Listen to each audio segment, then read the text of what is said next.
musik intro ceria dan lucu. Hai para cat parents, pernah nggak sih kalian ngerasa punya dua kucing yang berbeda? Satu, kucing manis yang suka dielus, ngejar-ngejar mainan, dan tidur di pangkuan. Dua, monster kecil penuh amarah yang keluar setiap kali dia lihat kita pegang pil obat. Tiba-tiba, si manis berubah jadi ninja dengan cakar super tajam, kan? Matanya melotot, siap tempur, seolah-olah kita ini musuh bebuyutannya. Kalian mikir, dia sengaja ya bikin susah, atau kucingku ini rusak? Jawabannya, bukan dua-duanya. Ada alasan psikologis kenapa mereka benci banget momen ini. Dan hari ini, kita akan bongkar tuntas 5 kesalahan fatal yang membuat kucing trauma seumur hidup saat diberi obat. Siap-siap catat ya. Oh ya, tulis dulu di kolom komentar, siapa nama panglima perang di rumah kalian itu?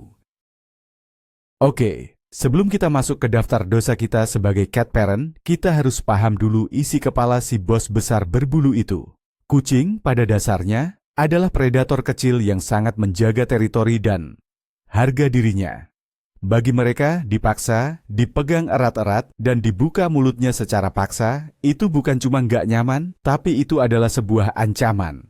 Bayangin, mulut itu kan senjata dan alat makan utama mereka. Ketika kita memaksa membukanya, di otak primitif mereka, itu sinyal bahaya. Mereka nggak ngerti kalau pil kecil pahit itu buat kebaikan mereka. Yang mereka tahu, raksasa penyedia makanan ini tiba-tiba menyerangku. Aku harus melawan untuk bertahan hidup. Jadi, wajar kalau mereka panik dan defensif. Kesalahan pertama, yang paling sering kita lakukan, serangan mengejut. Coba ngaku, siapa yang suka jadi agen rahasia? Kita lihat kucing lagi santai tidur siang, terus kita ngendap-ngendap dari belakang, pil sudah siap di tangan, lalu, hap, langsung tangkap. Kita pikir ini cara paling efisien, tapi bagi kucing, ini adalah pengkhianatan terbesar. Tempat tidurnya, spot favoritnya, yang seharusnya jadi tempat paling aman di dunia, tiba-tiba jadi lokasi penyergapan. Ini seperti kamu lagi asik nonton film, tiba-tiba ada yang loncat dari belakang sofa dan menyumpal mulutmu. Seram, kan? Kenapa serangan mengejut ini fatal? Karena ini menanamkan rasa waspada permanen di dalam diri si kucing. Dia akan mulai mengasosiasikan kehadiran kita dengan sesuatu yang tidak terduga dan menakutkan. Dia nggak akan bisa lagi rileks sepenuhnya di dekat kita. Setiap kita mendekat saat dia tidur, instingnya akan langsung berkata, "Awas, bahaya mendekat."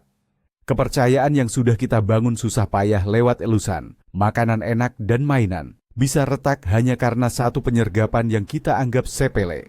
Ingat, bagi kucing, rasa aman itu nomor 1. Monolog internal si kucing mungkin begini. Aku sedang bermimpi indah tentang ikan tuna seukuran paus. Tiba-tiba dunia berguncang. Cakar raksasa dari langit menangkapku. Oh, ternyata ini tangan si manusia makanan. Kenapa dia lakukan ini padaku? Apakah ini akhir riwayatku? Aku dikhianati oleh staf pribadiku sendiri. Aku tidak akan pernah percaya lagi padanya. Dan trauma itu akan terus dia ingat. Membuat sesi pemberian obat berikutnya jadi 10 kali lebih sulit. Dia sudah menandai kita sebagai ancaman. Solusinya, jangan pernah menyergap. Ciptakan rutinitas yang tenang. Ajak kucing ke tempat yang netral, bukan tempat tidurnya. Beri dia elusan dulu, buat dia nyaman. Bicaralah dengan nada yang lembut. Jadikan prosesnya lebih terduga. Mungkin bisa di kamar mandi atau di ruangan khusus yang dia tahu sebagai ruang kesehatan. Dengan begitu, dia hanya akan waspada di satu tempat itu, bukan di seluruh penjuru rumah. Konsistensi dan ketenangan adalah kuncinya, bukan kecepatan dan kejutan. Kesalahan fatal nomor 2. Kuncian maut ala Hulk. Oke, kita tahu, kucing itu licin dan jago kabur. Jadi, insting pertama kita adalah memegang dia sekuat tenaga. Satu orang pegang badan, satu lagi buka mulut. Kadang kita sampai menindihnya dengan badan kita, menekan lehernya, atau memiting kakinya. Kita mungkin berhasil memasukkan obatnya, tapi dengan biaya apa? Kita baru saja membuat kucing kita merasa seperti mangsa yang tak berdaya di cengkeraman predator raksasa. Panik adalah reaksi yang sangat wajar. Dari sudut pandang psikologis, pengekangan yang berlebihan ini sangat menakutkan bagi kucing. Mereka adalah makhluk yang harus selalu merasa punya kontrol dan jalur untuk melarikan diri. Ketika kita merampas semua itu, level stres mereka melonjak drastis, jantung berdebar kencang, napas terengah-engah. Dalam kondisi panik seperti ini, risiko tersedak jadi lebih tinggi. Selain itu, kita juga bisa tanpa sengaja menyakiti mereka. Menekan terlalu keras bisa mencederai organ dalamnya. Ini bukan lagi soal memberi obat, ini sudah jadi penyiksaan. Coba bayangkan posisimu dibalik. Kamu lagi sakit, lalu ada raksasa 10 kali lebih besar darimu. Dia nggak bisa bahasamu. Dia memitingmu ke lantai, mencengkeram kepalamu, dan memaksa membuka mulutmu. Apa kamu akan berpikir, oh dia pasti mau memberiku vitamin? Tentu tidak. Kamu akan berontak sekuat tenaga karena kamu pikir hidupmu dalam bahaya. Itulah yang dirasakan oleh kucing kita saat kita menggunakan kekuatan berlebihan. Mereka tidak paham niat baik kita, yang mereka rasakan hanyalah teror. Lalu bagaimana cara yang benar? Gunakan teknik yang lembut tapi pasti. Teknik Purrito atau membungkus kucing dengan handuk bisa sangat efektif jika dilakukan dengan benar. Handuk memberikan tekanan yang menenangkan, bukan menyakitkan, dan mengamankan cakarnya.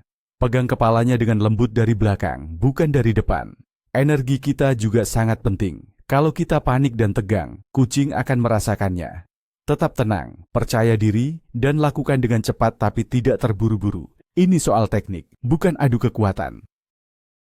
Kesalahan nomor 3, dan ini menjijikkan bagi mereka. Bom rasa pahit.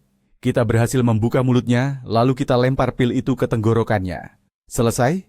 Oh, belum tentu. Beberapa detik kemudian, mulut kucing mulai berbusa. Dia ngecas di mana-mana, dan berusaha memuntahkan pil pahit itu.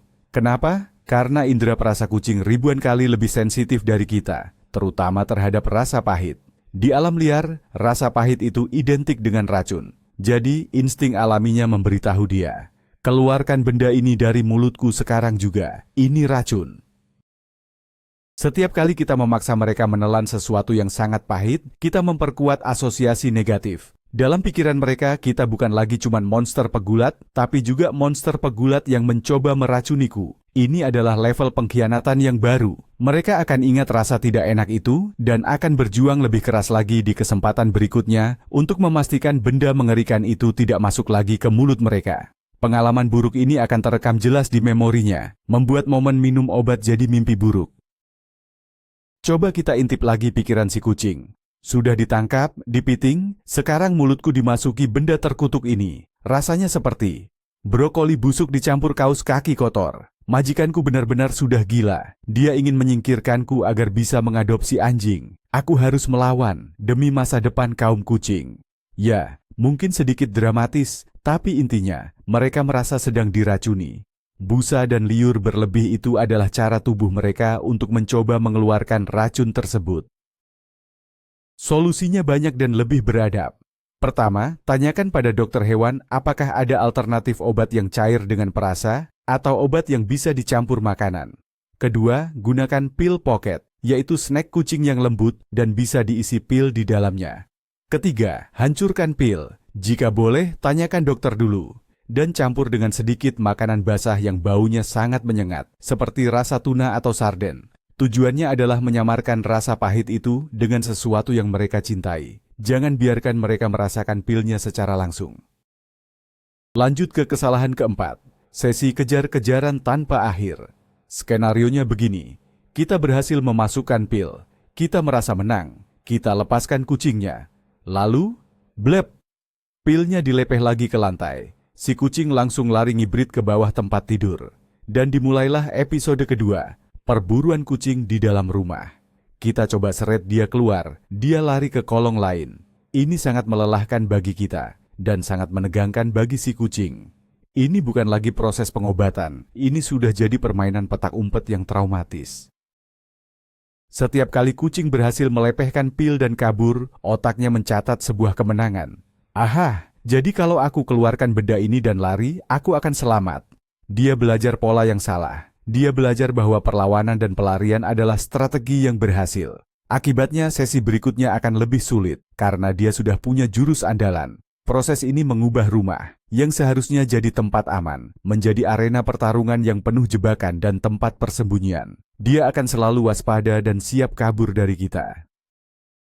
Di kepala kucing, ini adalah permainan bertahan hidup yang seru. Hahaha, raksasa lamban itu tidak bisa menangkapku. Aku adalah angin, aku adalah bayangan. Lihat aku menyelinap di bawah sofa. Dia tidak akan pernah menemukanku di sini. Kemenangan ini akan kupersembahkan untuk nenek moyangku para singa padang pasir. Kita mungkin frustrasi setengah mati, tapi bagi dia, ini adalah bukti bahwa dia lebih pintar dan lebih cepat dari kita. Dan dia akan menggunakan strategi ini lagi dan lagi. Cara mengatasinya, setelah pil masuk, jangan langsung melepaskan kucing. Tahan kepalanya dengan lembut dalam posisi sedikit mendongak. Usap tenggorokannya dengan lembut untuk merangsang refleks menelan. Kamu bisa juga meniup hidungnya pelan-pelan. Ini juga akan membuatnya menelan. Tunggu beberapa detik sampai kamu yakin dia sudah menelan. Kuncinya ada di beberapa detik setelah pil masuk. Dan yang paling penting, segera setelah itu, langsung berikan hadiah. Jangan beri dia kesempatan untuk berpikir tentang melepehkan pilnya. Dan ini membawa kita ke kesalahan terakhir, nomor 5, pengkhianatan tanpa hadiah. Bayangkan semua proses mengerikan tadi dari sudut pandang kucing. Ditangkap, dipiting, dipaksa menelan sesuatu yang aneh. Setelah semua itu selesai, kita gunyang pergi begitu saja. Kita merasa lega karena tugas selesai. Tapi bagi kucing, ceritanya belum selesai. Dia baru saja mengalami hal yang tidak menyenangkan, dan tidak ada kompensasi apapun. Tidak ada permintaan maaf, tidak ada hadiah, tidak ada apa-apa. Yang ada hanya perasaan lega karena siksaan telah berakhir. Ini adalah kesalahan fatal karena kita melewatkan kesempatan emas untuk memperbaiki hubungan dan mengubah asosiasi negatif menjadi setidaknya netral. Tanpa hadiah, satu-satunya hal yang diingat kucing dari seluruh interaksi itu adalah pengalaman buruknya. Dia akan mengingat, setiap kali manusia itu melakukan ini, tidak ada hal baik yang terjadi sesudahnya. Ini akan memperkuat trauma dan kebenciannya terhadap proses minum obat. Kita pada dasarnya sedang melatih dia untuk membenci kita. Memorinya akan mencatat, manusia itu memegangku, dia memaksaku, rasanya tidak enak, lalu dia pergi. Oke, jadi interaksi semacam ini harus dihindari dengan cara apapun di masa depan. Aku akan mencakarnya lebih keras lain kali. Aku akan bersembunyi lebih baik. Kita sedang membangun dinding di antara kita dan kucing kita. Padahal kita bisa menggunakan momen ini untuk membangun jembatan. Positive reinforcement atau penguatan positif adalah alat yang sangat kuat dalam melatih hewan. Maka, inilah aturan emasnya. Selalu akhiri sesi minum obat dengan hadiah super istimewa. Bukan cuma kibel biasa. Berikan snack cair yang paling dia suka, potongan kecil ayam rebus, atau apapun yang bisa membuatnya lupa pada kejadian beberapa detik sebelumnya. Beri pujian dengan suara lembut, elus dia di bagian favoritnya. Tujuannya adalah agar kesimpulan di otaknya menjadi, prosesnya menyebalkan. Tapi setelah itu aku dapat snack paling enak di dunia. Mungkin tidak seburuk itu. Dengan begitu, kita sedang membayar kembali rekening kepercayaan yang baru saja kita pakai. Jadi, para cat parents, sekarang kita tahu kan, seringkali bukan kucing kita yang drama atau bandel, tapi kita yang tanpa sadar jadi sutradara film horor bagi mereka. Dengan menghindari 5 kesalahan tadi, serangan mendadak, kuncian maut, bom rasa pahit, kejar-kejaran tanpa akhir, dan pengkhianatan tanpa hadiah, kita bisa mengubah momen minum obat dari medan perang menjadi sebuah prosedur medis yang cepat dan bisa ditoleransi. Ingat, mereka mempercayakan hidup mereka pada kita. Tugas kita adalah menjadi layak atas kepercayaan itu, bahkan di saat-saat tersulit sekalipun. Mereka adalah keluarga. Terima kasih sudah nonton sampai habis. Kalau video ini membantu, jangan lupa tekan tombol like, subscribe, dan bagikan ke teman-teman sesama budak kucing lainnya ya. Sekarang, giliran kalian. Apa trik paling jitu atau cerita paling lucu kalian saat memberi obat ke Anabul? Tulis semuanya di kolom komentar di bawah. Sampai jumpa di video berikutnya. Dadah.